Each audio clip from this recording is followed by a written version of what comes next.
Hello दोस्तों, स्वागत है आपका अपने चैनल नमो एकेडमी में। कैसे हैं आप सब दोस्तों? आज हम बात करेंगे जीके के कुछ इंपॉर्टेंट क्वेश्चन के बारे में, जो कि यूपी ट्रिपल एस सीपेट और बीएड एंट्रेंस एग्ज़ाम जो कि होने वाला है 2021 वाला, और जो है लोअर पीसीएस, यूपी पीसीएस, इन सब के लिए बहुत ही ज़्यादा इंपॉर्टेंट है। तो चलिए स्टार्ट करते हैं। आज का हमारा पहला क्वेश्चन है, क्वेश्चन नंबर 1। काकरापार परमाणु विद्युत संयंत्र भारत के किस राज्य में स्थित है? इसका करेक्ट आंसर हो जाएगा answer number D, Gujarat.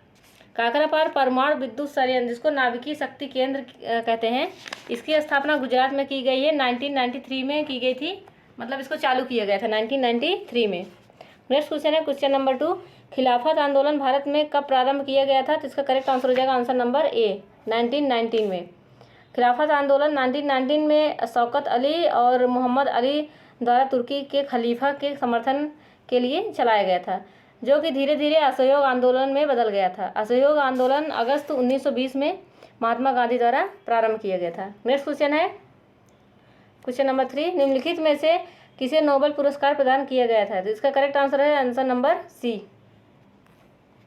Kailash Satyarthi. Nobel पुरस्कार पाने वाले पहले भारतीय रविन्द्रनाथ टैगोर थे, नोबेल पुरस्कार पाने वाले, जिन्हें 1913 में साहित्य का नोबेल प्रदान दिया गया था। कैलाश सत्यार्थी को 2014 में पाकिस्तानी नागरिक मलाला यूसुफजाई के साथ शांति का नोबेल प्रदान किया गया था। महात्मा गांधी को लगभग 5 बार नोबेल पुरस्कार के लिए नामित किया गया था, लेकिन कभी भी पुरस्कार इनको नहीं दिया गया था। नेक्स्ट क्वेश्चन है, क्वेश्चन नंबर 4। निम्नलिखित में से किस मंदिर को विदर्भ के खजुराहों के रूप में जाना जाता है? इसका करेक्ट आंसर हो जाएगा answer number A, Markandeshwar.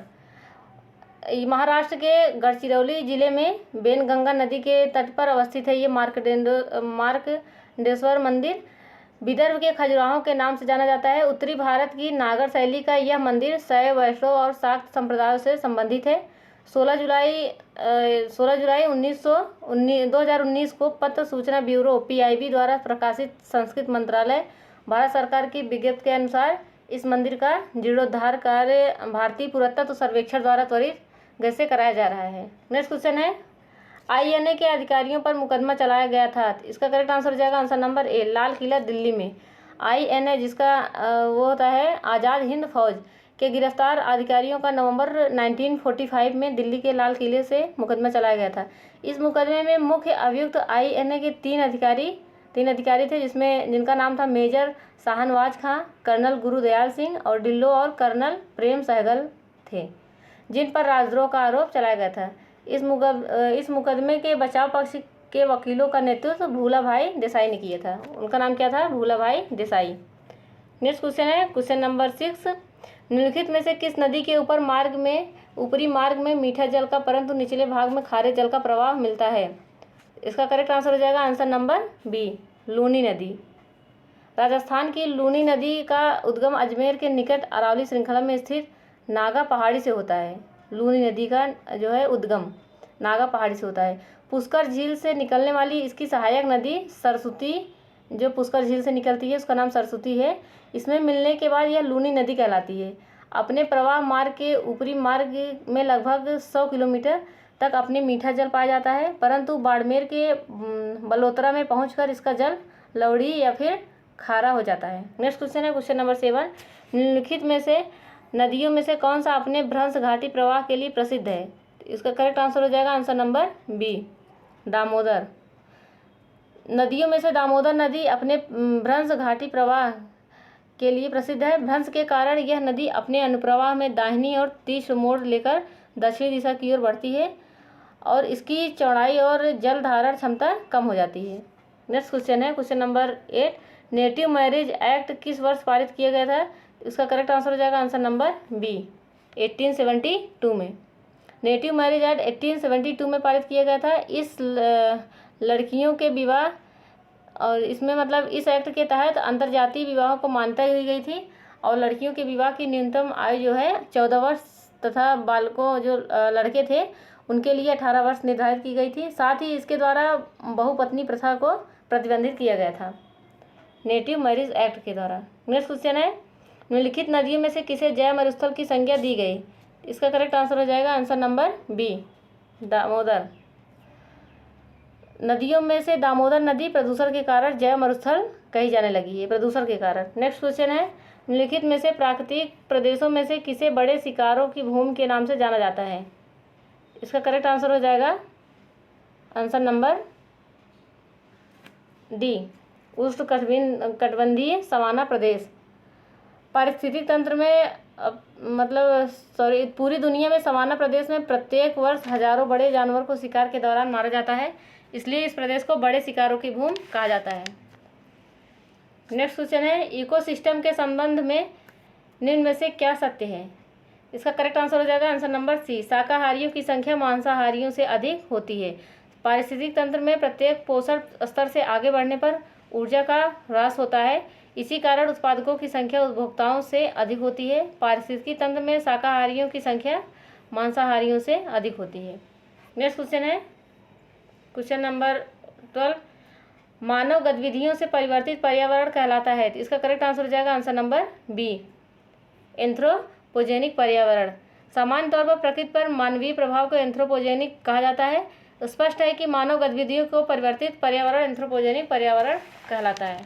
Next question है क्वेश्चन नंबर 13, निम्नलिखित में से कौन सा वायु प्रदूषण के जैविक सूचक का प्रसिद्ध उदाहरण है?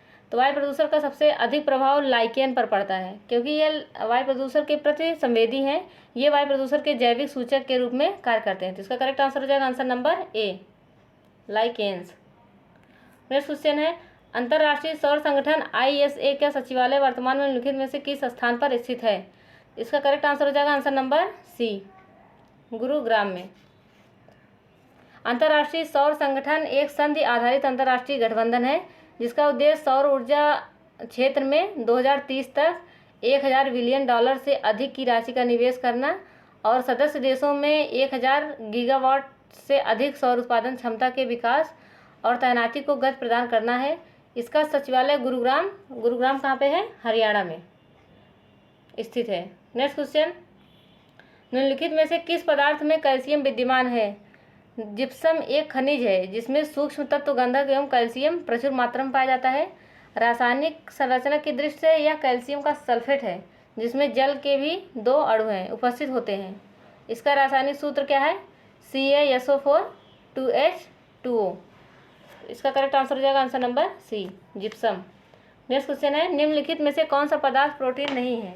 इसका करेक्ट आंसर हो जाएगा आंसर नंबर ए, कपास।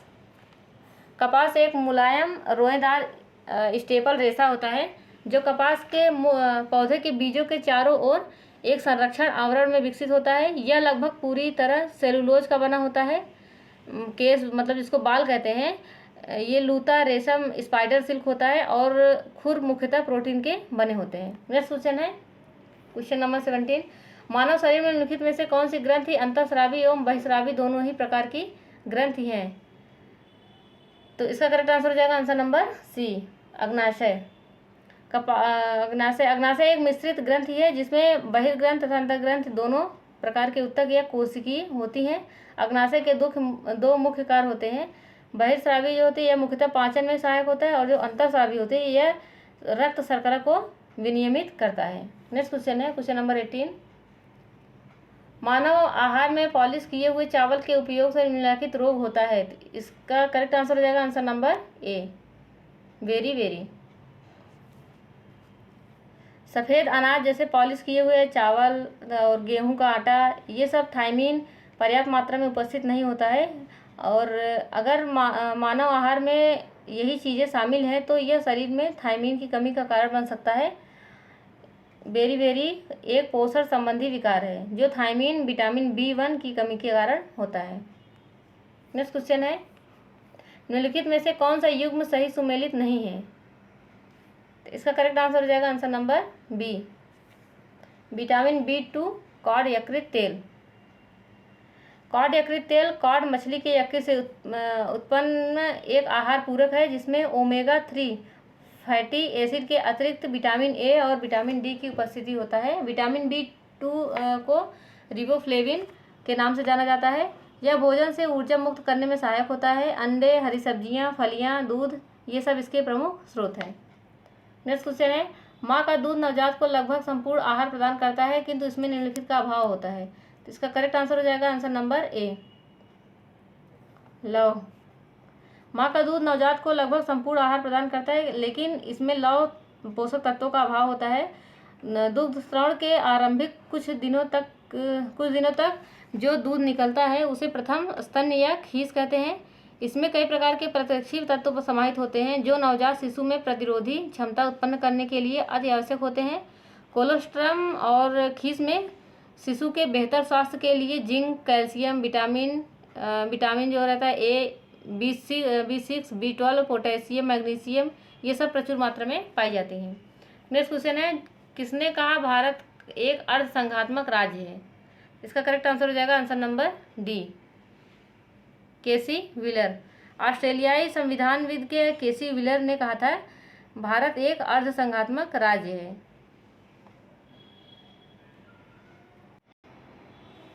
अगला क्वेश्चन है हमारा क्वेश्चन नंबर 22। इसका करेक्ट आंसर हो जाएगा केसी व्हीलर। नेक्स्ट क्वेश्चन है, भारत में राष्ट्रीय पंचायती राज दिवस कब मनाया गया है। तो भारत में राष्ट्रीय पंचायती राज दिवस 24 अप्रैल को मनाया जाता है। इस दिवस को 2010 में सर्वप्रथम मनाया गया था। तो इसका करेक्ट आंसर हो जाएगा answer number D. Next question है क्वेश्चन नंबर 23। 42वें संविधान संशोधन द्वारा किस अनुच्छेद के माध्यम से श्रमिकों को प्रबंधन में भागीदारी सुनिश्चित की गई। इसका करेक्ट आंसर हो जाएगा आंसर नंबर डी, 42वें संविधान संशोधन 1976 अनुच्छेद 43A। 42वें संविधान संशोधन 1976 द्वारा संविधान के भाग 4 में राज्य के नीति तत्वों के तहत अनुच्छेद 43A अंतर्स्थापित करके यह प्रावधानित किया गया था, राज्य किसी उद्योग में लगे हुए उपक्रमों, स्थापनों और अन्य संगठनों में प्रबंध में कर्मकारों का भाग लेना सुनिश्चित करने के लिए उपयुक्त विधान द्वारा या किसी अन्य रीत से कदम उठाएगा। नेक्स्ट क्वेश्चन है क्वेश्चन नंबर 24। संविधान की प्रस्तावना का विधिक स्वरूप क्या है। इसका करेक्ट आंसर हो जाएगा आंसर नंबर बी, यह लागू नहीं किया जा सकता। भारत के सर्वोच्च न्यायालय ने बेरुवाड़ी मामले 1960 में संविधान की प्रस्तावना को संविधान का अभिन्न अंग नहीं माना था, परंतु केशवानंद भारतीवाद 1973 में सर्वोच्च न्यायालय ने अपने पूर्व निर्णयों को पलटते हुए प्रस्तावना को संविधान का अभिन्न अंग माना था। यह निर्णय दिया था कि संविधान के अस्पष्ट क्षेत्रों को व्याख्या के लिए प्रस्तावना की सहायता ली जा सकती है। इस प्रकार अगर प्रस्तावना या उसके किसी भाग को विधिक रूप में न्यायालय में प्रवर्तित किया जा सकता है और संविधान के अस्पष्ट क्षेत्रों को व्याख्या हेतु प्रस्तावना की सहायता न्यायालय द्वारा ली जा सकती है। नेक्स्ट क्वेश्चन है, भारत में नियोजित विकास का विरोध किसने किया। इसका करेक्ट आंसर हो जाएगा answer number A, Mahatma Gandhi. Bharat में नियोजित विकास का विरोध महात्मा गांधी ने किया था। गांधी जी औद्योगिकीकरण और मशीनीकरण के विरोधी थे। उन्होंने कुटीर और ग्रामीण उद्योगों का समर्थन करने के साथ ग्राम को अर्थव्यवस्था की आधारभूत इकाई माना। इन्होंने मशीनों के प्रयोग के स्थान पर श्रमपरक उद्यमों का अधिक महत्व दिया ताकि अधिक से अधिक लोगों को रोजगार मिल सके। नेक्स्ट क्वेश्चन है क्वेश्चन नंबर 26। असम, मेघालय, त्रिपुरा और मिजोरम के जनजातीय क्षेत्रों में भारतीय संविधान की 6ठी अनुसूची के प्रावधान निम्नलिखित में से किस राज्य में लागू की गई। तो इसका करेक्ट आंसर हो जाएगा आंसर नंबर ए, त्रिपुरा।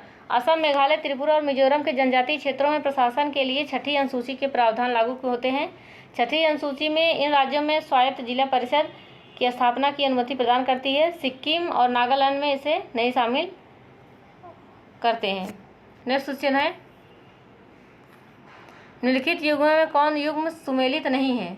इसका करेक्ट आंसर हो जाएगा आंसर नंबर सी, रसखान, रसिक प्रिय। रसिक प्रिय आचार्य केशवानंद की प्रसिद्ध रचना है। रसिक प्रिय जो है ये रसखान की नहीं है, केशव प्रसाद की है। ये केशव प्रसाद की अन्य प्रमुख रचनाएं हैं रामचंद्रिका, कविप्रिय, ये सब जो है केशव प्रसाद की प्रमुख रचना है। नेक्स्ट क्वेश्चन है क्वेश्चन नंबर 28। सुरक्षा के लिए मराठों के राजस्व के दावों को किस नाम से जाना जाता है। इसका करेक्ट आंसर हो जाएगा आंसर नंबर बी, चौथ उन प्रांतों से लिए जाता था जिन्हें मुगलई कहा जाता था। इस कर के बदले में पड़ोसी राज्यों को मराठों के आक्रमण और लूटपाट से बचने का आश्वासन प्राप्त होता था। नेक्स्ट क्वेश्चन है क्वेश्चन नंबर 29। निम्नलिखित नेताओं में किसने क्रांतिकारी संगठन अभिनव भारत समाज की स्थापना की? इसका करेक्ट आंसर हो जाएगा answer number B, Vinayak Damodar Savarkar. Next question है क्वेश्चन नंबर 30। सूर्य के प्रकाश से पराबैंगनी विकिरण अभिक्रिया निम्न में से क्या पैदा करती है? इसका करेक्ट आंसर हो जाएगा आंसर नंबर सी, ओजोन। समताप मंडल में ओजोन का निर्माण पराबैंगनी विकिरण द्वारा होता है। यह संपूर्ण क्रिया को चरणों में संपन्न होती है, 2 चरणों में संपन्न होती है। पहले चरण के अंतर्गत सूर्य के प्रकाश में उपस्थित ऊर्जा युक्त किरणें ऑक्सीजन अणु जो O2 पर प्रहार कर उसे 2 परमाणुओं में तोड़ती है। दूसरे चरण में प्रत्येक ऑक्सीजन परमाणु ऑक्सीजन अणु से क्रिया करके ओजोन जो कि O3 का कहते हैं ओजोन को का निर्माण करती है। यह क्रिया निरंतर तब तक चलती रहती है जब तक समताप मंडल में पराबैंगनी किरणें उपस्थित रहती हैं। नेक्स्ट क्वेश्चन है क्वेश्चन नंबर 31। पृथ्वी प्रथम वीर उपाधि थी? इसका करेक्ट आंसर हो जाएगा आंसर नंबर ए, समुद्रगुप्त की। इतिहासकार तेजराम शर्मा ने अपनी पुस्तक a political history of the imperial Guptas में उल्लेख किया है कि समुद्रगुप्त ने अश्वमेध यज्ञ किया, जिसके बाद उसने पृथ्व्याम प्रतिरथ की उपाधि ग्रहण की, जिसका अर्थ है ऐसा व्यक्ति जिसका पृथ्वी पर कोई प्रतिद्वंदी न हो, पृथ्वी का प्रथम वीर। इसका अर्थ होता है पृथ्वी का प्रथम वीर। करेक्ट आंसर हो जाएगा आंसर नंबर ए, समुद्रगुप्त की। नेक्स्ट क्वेश्चन है विक्रमशिला बिहार का संस्थापक कौन था? इसका करेक्ट आंसर हो जाएगा answer number C, Dharmpal. Dharmpal एक उत्साही बौद्ध था। उसने लेखों में उसे परम सौगत कहा गया था। उसने विक्रमशिला तथा सोमपुरी पहाड़पुर में प्रसिद्ध बिहारों की स्थापना की थी। उसकी राजसभा में प्रसिद्ध बौद्ध लेखक हरिभद्र निवास करता था। नेक्स्ट क्वेश्चन है क्वेश्चन नंबर 33। लॉर्ड डलहौजी की विलय नीति का प्रथम शिकार निम्नलिखित में से कौन हुआ था? इसका करेक्ट आंसर हो जाएगा आंसर नंबर बी, सतारा। 13 अप्रैल 1919 को जलियांवाला बाग नरसंहार की हृदय विदारक घटना के बाद रविन्द्रनाथ टैगोर ने ब्रिटिश सरकार द्वारा प्रदान की गई नाइटहुड की उपाधि लौटा दी। टैगोर ने कहा, समय आ गया है कि जब सम्मान के तमगे अपमान के बेतुके संदर्भ में हमारे कलंक को सुस्पष्ट कर देते हैं तथा जहाँ तक मेरा प्रश्न है, मैं सभी विशेष उपाधियों से रहित होकर अपने देशवासियों के साथ खड़ा होना चाहता हूँ। ये रविन्द्रनाथ टैगोर ने कहा था। नेक्स्ट क्वेश्चन है निम्नलिखित में से किसके विरोध में रविन्द्रनाथ टैगोर ने अपनी नाइटहुड का परित्याग कर दिया था? इसका करेक्ट आंसर हो जाएगा answer number B, Jallianwala Bagh जनसंहार। और इसका करेक्ट आंसर हो जाएगा बी, इसका भी सतारा। डलहौजी का व्यक्तिगत सिद्धांत के अंतर्गत विलय किए हुए प्रदेश सतारा, जो कि 1848 में जैतपुर संबलपुर इसका आंसर है, और 1849 में भगहाट, 1850 में उदयपुर, 1852 में झांसी, 1853 में नागपुर, 1854 में करौली और 1855 में थे। नेक्स्ट क्वेश्चन है हमारा क्वेश्चन नंबर 35। निम्न में से कौन अब भारत में तेल की कीमतों का निर्धारण करता है? इसका करेक्ट आंसर हो जाएगा आंसर नंबर डी, तेल कंपनियां। भारत में पेट्रोल डीजल जैसे तेल सरकारी नियंत्रण मुक्त पदार्थ है जिनकी कीमतें तेल कंपनियां निर्धारित करती हैं। नेक्स्ट क्वेश्चन है 1944 में गांधीवादी योजना की प्रतिपादित किया था, तो इसका करेक्ट आंसर हो जाएगा answer number D, Shriman Narayan Agarwal ने। 1944 में प्रसिद्ध गांधीवादी अर्थशास्त्री थे ये श्रीमन नारायण अग्रवाल। इनके द्वारा भारत के आर्थिक नियोजन हेतु एक योजना प्रस्तुत की गई थी जिसे गांधीवादी योजना के नाम से जाना गया था। इस योजना द्वारा स्वावलंबी गांवों के साथ साथ विकेंद्रीकृत आर्थिक संरचना की स्थापना की संकल्पना थी। नेक्स्ट क्वेश्चन है भारत की जनगणना 2011 के अनुसार 2001 से 11 की अवधि में देश में जनसंख्या वृद्धि का प्रतिशत था। इसका करेक्ट आंसर हो जाएगा आंसर नंबर बी, 17.70। भारत की जनगणना 2011 के अनुसार 2001-11 की अवधि में देश की जनसंख्या 17.17% रही, जबकि 1991 से 2001 में यह 21.54% थी। नेक्स्ट क्वेश्चन है क्वेश्चन नंबर 38। हाल ही में वीडियो कॉन्फ्रेंस के माध्यम से भारतीय अंतर्राष्ट्रीय विज्ञान फिल्म महोत्सव 2020 कब आयोजित हुआ? तो इसका करेक्ट आंसर हो जाएगा आंसर नंबर ए।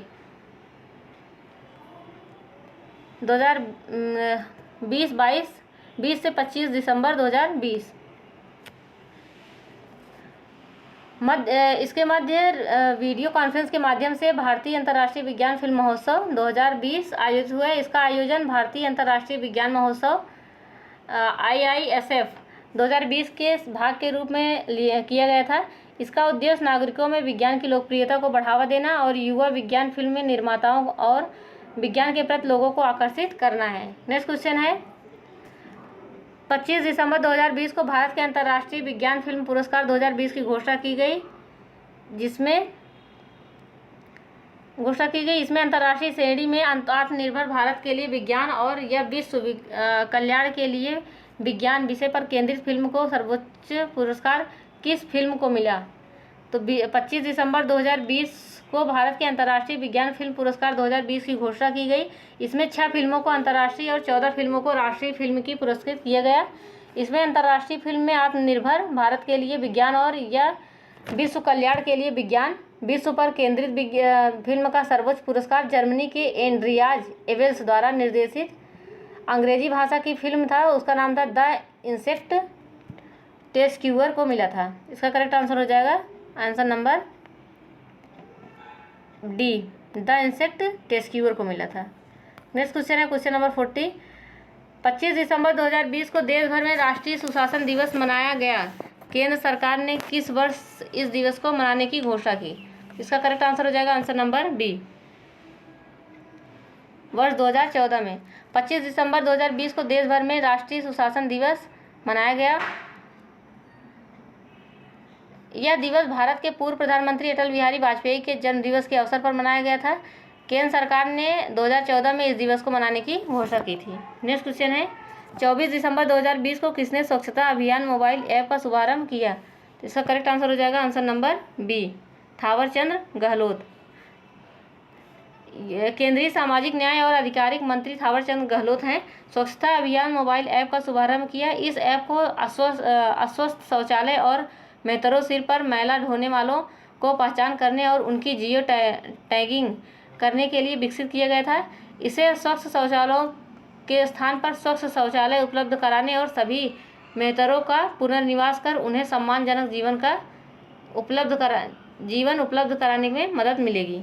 इसका करेक्ट आंसर हो जाएगा answer number B, Thawarchand Gehlot. Next question है, राष्ट्रीय उपभोक्ता दिवस कब मनाया जाता है? तो इसका करेक्ट आंसर हो जाएगा आंसर नंबर ए, 24 दिसंबर को। 24 दिसंबर 2020 को देश भर में राष्ट्रीय उपभोक्ता दिवस मनाया गया, जिसकी थीम उपभोक्ता संरक्षण अधिनियम 2019 की विशेषता थी। उल्लेखनीय है कि 24 दिसंबर 1986 को उपभोक्ता की संरक्षण अधिनियम राष्ट्रपति को मंजूरी के बाद लागू किया गया था। गौरतलब है कि प्रत्येक हर साल 15 मार्च को विश्व उपभोक्ता अधिकार दिवस मनाया जाता है। नेक्स्ट क्वेश्चन है, दिसंबर 2020 को केंद्रीय मंत्रिमंडल ने फिल्म संबंधी 4 मीडिया इकाइयों को राष्ट्रीय फिल्म विकास निगम में विलय की मंजूरी दी। इसमें शामिल है, इसका करेक्ट आंसर हो जाएगा आंसर नंबर डी, भारतीय फिल्म एंड टेलीविजन संस्थान। 23 दिसंबर 2020 को केंद्रीय मंत्रिमंडल ने फिल्म संबंधी 4 मीडिया इकाइयों को राष्ट्रीय फिल्म विकास निगम NFDC में विलय करने को मंजूरी दी है। जिन पर 4 मीडिया इकाइयों को NFDC में शामिल करने की मंजूरी दी गई और वो हैं फिल्म डिवीज़न, फिल्म समारोह निदेशालय, भारतीय राष्ट्रीय फिल्म अभिलेखागार, भारतीय बाल फिल्म सोसाइटी।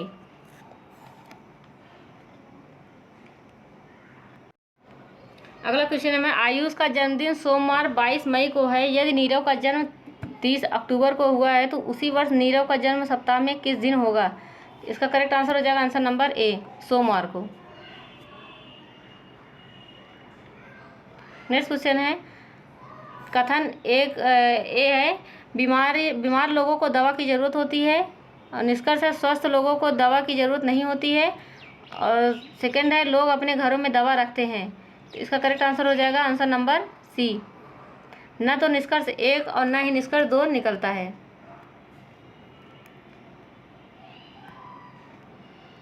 अगला क्वेश्चन है, मांडू महोत्सव का संबंध किस राज्य से है? इसका करेक्ट आंसर हो जाएगा आंसर नंबर सी, मध्य प्रदेश से। 13 से 15 फरवरी 2021 को मांडू महोत्सव का आयोजन मध्य प्रदेश के धार जिले में संपन्न हुआ। 3 दिवसीय मांडू महोत्सव का विषय खोजने में खो जाओ था। दोस्तों, अगर आप चैनल पर नए हैं तो चैनल को सब्सक्राइब कीजिए, और आपको अगर वीडियो पसंद आए वीडियो को लाइक कीजिए, कमेंट कीजिए और अपने दोस्तों में शेयर कीजिए। Thank you for watching. Keep learning.